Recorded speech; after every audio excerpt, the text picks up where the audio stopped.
sécurité en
ท่านผู้ฟังที่เคารพ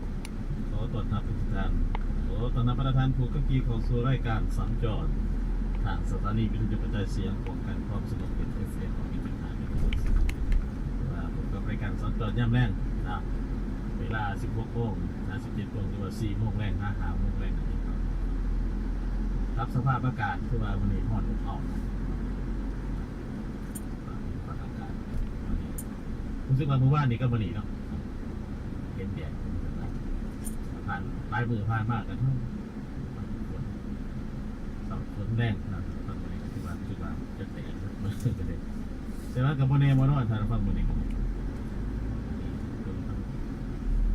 หยุดไปได้ฝนตกกับพี่เพราะว่ามันเพราะว่าปกติเข้านี่เขาสู้ย่ำฝนเลยประมาณนั้นอะไรเขาสู้ย่ำฝนนะเพราะฉะนั้นเราฝนนี่มากมันเป็นรักอยู่แล้วส่วนมาสภาพอื่นมันเป็นที่ซ้อมเหมือนกันนะเป็นรักๆแต่คือคนตกกันในกระตกเพราะว่าทำฝนอะไรเนี่ยเป็นที่ระดับมาแล้วแต่ว่ารู้สึกว่าที่นี่มันผ่านทอดเอาอะไรมิดด้วยกันนะเอาโทรศัพท์ต่อสู้รายการก่อนเขารายการเมื่อกี้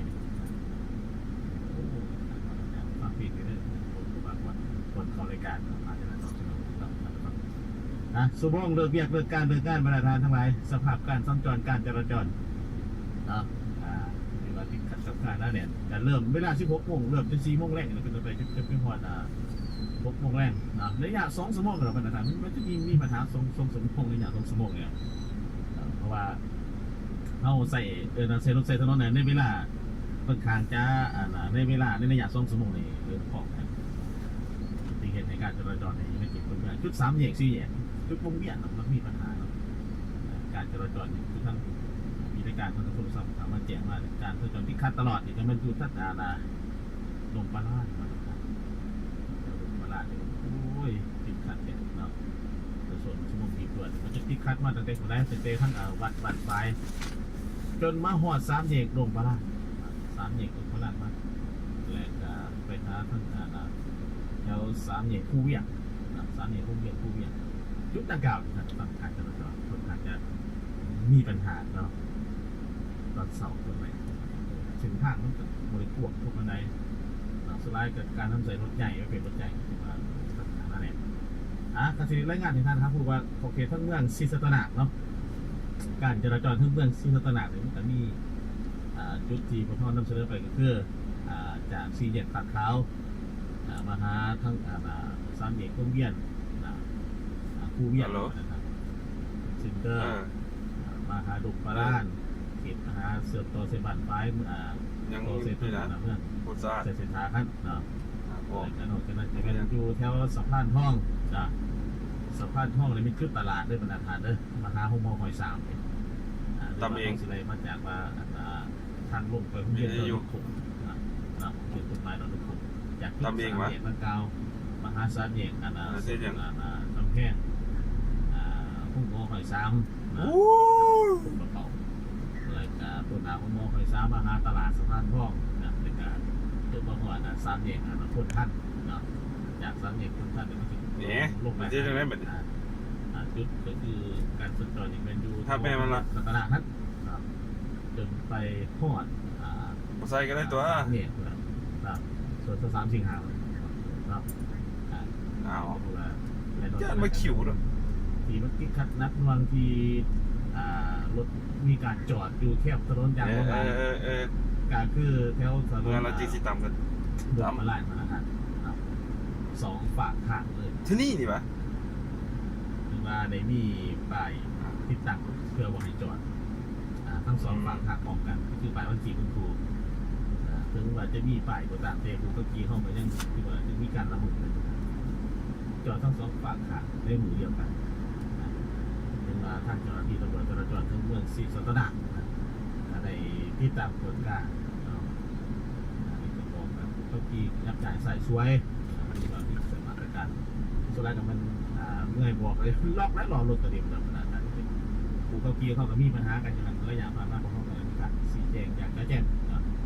เกี่ยวกับเรื่องปลายบัญชีคุณครูเกี่ยวกับปฏิบัติภาคปฏิบัติเนี่ยปลายบัญชีคุณครูทุกคนก็บอกเขาจะขี่ครูได้ไหมอาจารย์เมื่อไหร่เลยปลายบัญชีคุณครูจะได้คือผู้จ้าเขาสั่งเลยคือข้าหาป้ายจอบัญชีคุณครูอิงใส่ทั้งบัญชีนะมา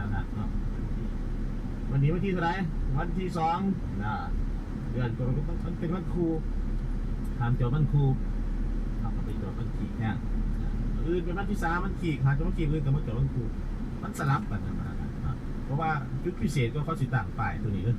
เป็นยังสาเหตุที่ต่างป้ายนี่เนื่องจากว่าถนนดังกล่าวมันก็เป็นถนนในเขตตัวเมืองเนาะมันจะสองฝากกลางมีเรื่องห้างสรรพสินค้าสำนักงานองค์การทางบริษัทตัวมีการจอดรถการไปการมาอย่างหลากหลาย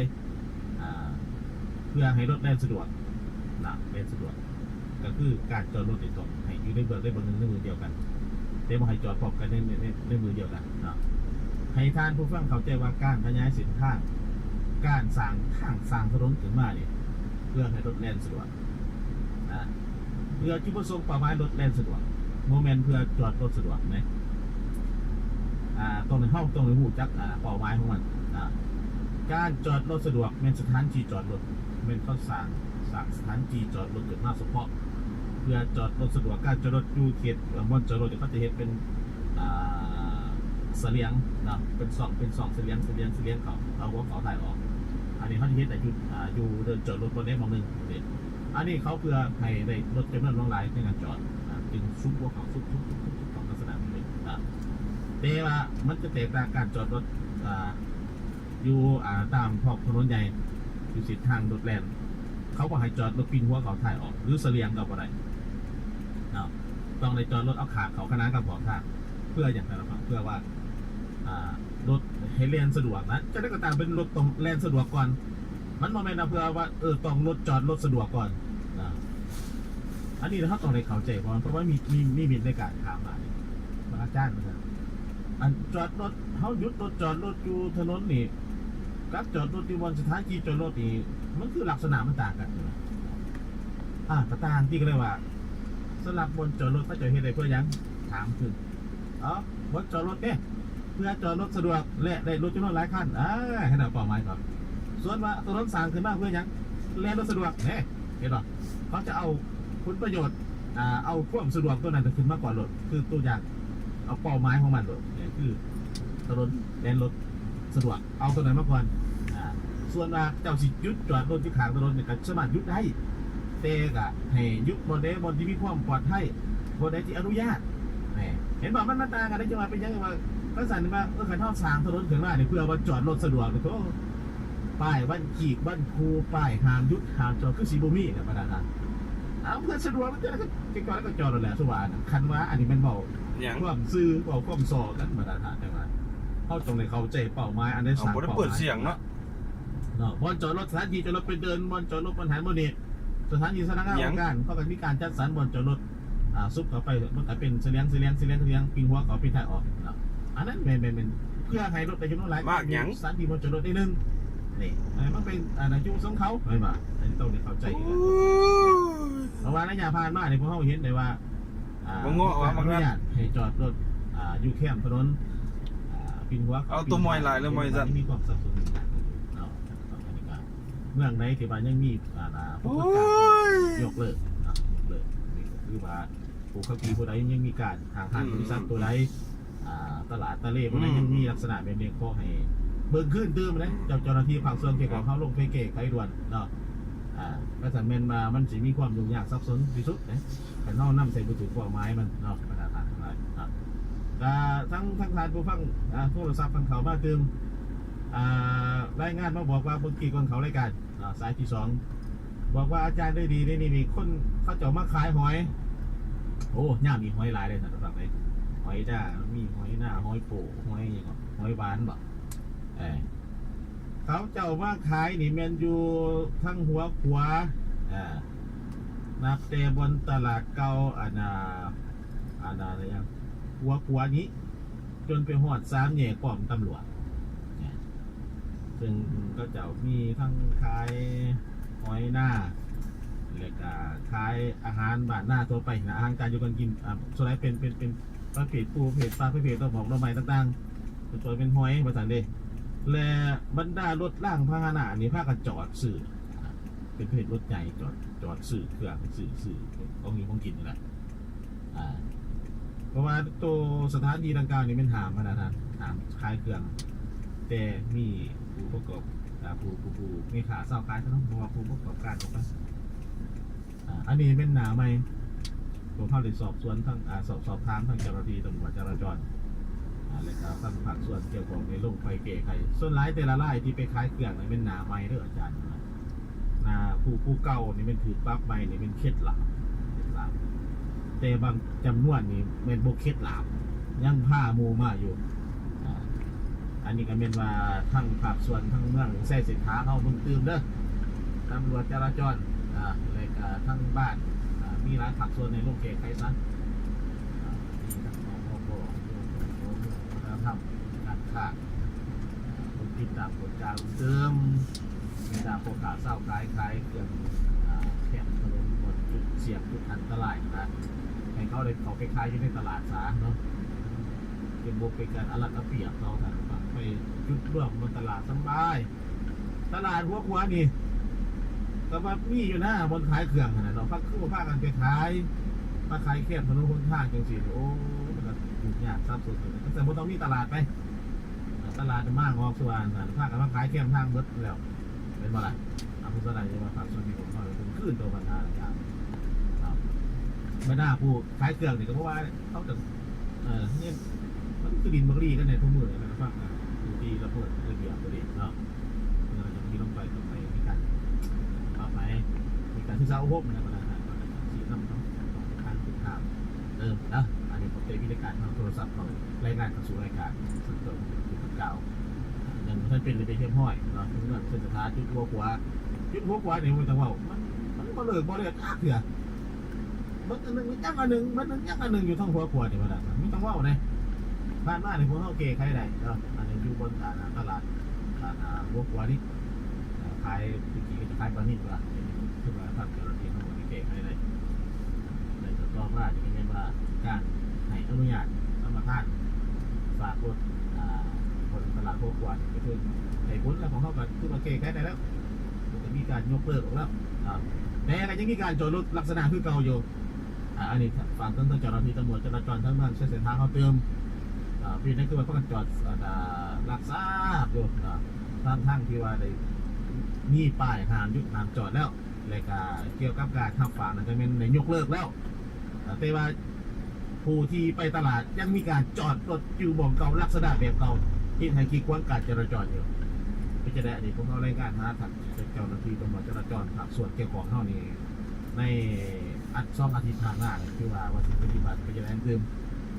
ขอให้เบื้องเติมเรื่องตัวปัญหาดังกล่าวเด้อเพราะว่า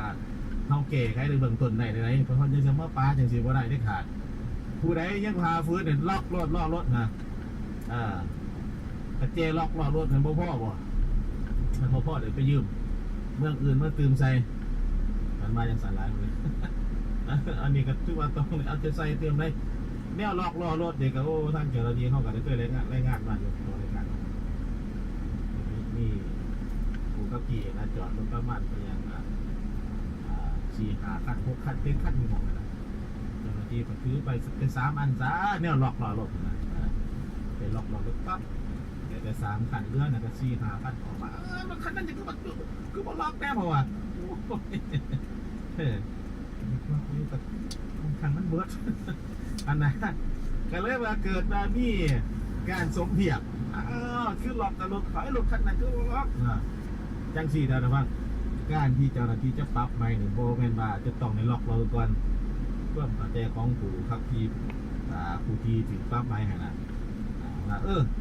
คันสิปรับใหม่ต้องมีการล็อกก่อนโบแมนโบเลยจำเป็นการล็อกล้อรถแต่เพื่อเป็นการป้องกัน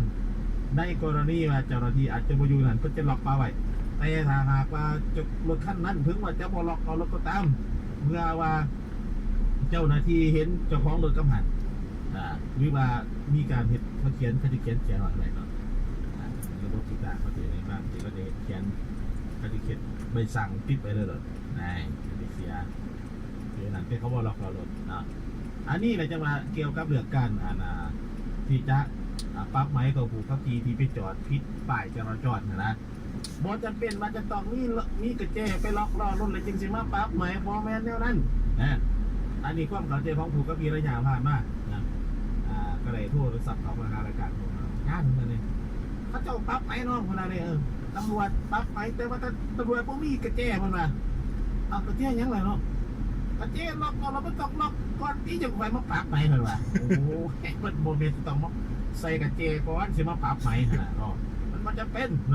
อันนี้มันกรณีนึงเมื่อวันเจาะกันอยู่ก็มาอะไรก็ถือว่าโอเคแล้วนะเธอมา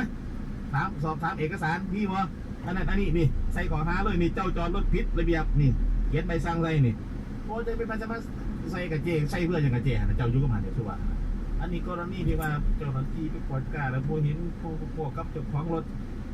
ล็อกล้อรถไว้แล้วก็เขียนเบอร์โทรใส่เกียร์หน่อยติดใส่แวนรถฮะไอ้ไม่อยากผ่านแก้ไขที่ระดับมาแล้วเนาะติดตามกฎการมันก็คือว่าในเบื้องคือเขาหัวแหละเจ้าหน้าที่เอาไปซัดไป3-4 อันนึงกระเจล็อกล้อรถขนาดนี้มันเขาจอดเป็น10 กว่าคันตัวแค่นั้นมันสิเป็นพ่อที่เป็นบ่ล่ะแต่ว่าการตั้งไปแบบนี้การตั้งไม้เนี่ยมันจะเป็นต้องมีการล็อกล้อรถทุกคันแต่ว่าสถานที่การท่านที่เชิญหนาเมื่อเจ้าหน้าที่พอเลยคือว่าสามารถตั้งไม้ได้เลยเป็นใบสั่งได้นี่เนาะฝากขึ้นนั่นแน่นอนเราฟังไหนเนาะยิ่งว่าพวกฝากพวกเตือนฝากไม้หนึ่งคูณชิปเทา700,000ได้ทางฟังนี้ที่ได้อยู่ว่าเพิ่ง700,000คือที่ได้คันที่ได้เพจมันต้องมาว่าก่อนสิจอดหยุดสิจอดก็เพิ่งนี่คือเขาบอกเลยว่าถนนนี่สร้างขึ้นมาเพราะมันเพื่อให้สะดวกในการจอดรถเพื่อสะดวกในการเลี้ยงรถและสำหรับการจอดรถได้มันอนุญาตให้บอลได้บอลหนึ่งที่มีความเหมาะสมซึ่งในมีการกำหนดป้ายใส่ยางคับแรงนำมาระยะต่อไปพวกเขาจะนำเสนออุบัติเหตุที่เกิดขึ้นในมือวันเสาร์ทำขึ้นวันเสาร์ผ่านหน้าอยู่ไปทั้งหน้าสัมภัยหน้ากล้วยเกิดอุบัติเหตุผู้ขับขี่รถใหญ่มืดเมาขับรถต่ำคนประหยัดลากไปไกลถึง64 เมตรเหตุการณ์ไปเลยไม่อยากต่อไปผมจะนำเสนอรางวัลที่ 1รางวัลที่ 2และรางวัลที่ 3ต้องเป็นของเขาเชียวผมบอกรางวัลที่ 1 ที่ 2 ที่ 3โอ้โหเองละยิ่งกว่าจะได้อีกตัวคู่โรงงานจะมีการพิเศษเด็กสลอง10 ปีแจกส่งคืนใหม่ที่จะได้แก่ลูกค้า2 ล้านกีบโดยการจับสลากผ่านส่งกำลังบรรยายรางวัลที่ 1สายประทับ2 สลิป3 รางวัลรางวัลที่ 2แหวนทับ1 สลิป50 รางวัลรางวัลที่ 3โทรภาพจอ40 ปี10 รางวัลรางวัลที่ 4พัดลมตั้งตก50 รางวัลรางวัลที่ 5แจกน้ำดื่มAmazing Emirates10 แก้ว3 รางวัล5 แก้ว30 รางวัล3 แก้ว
ทีวี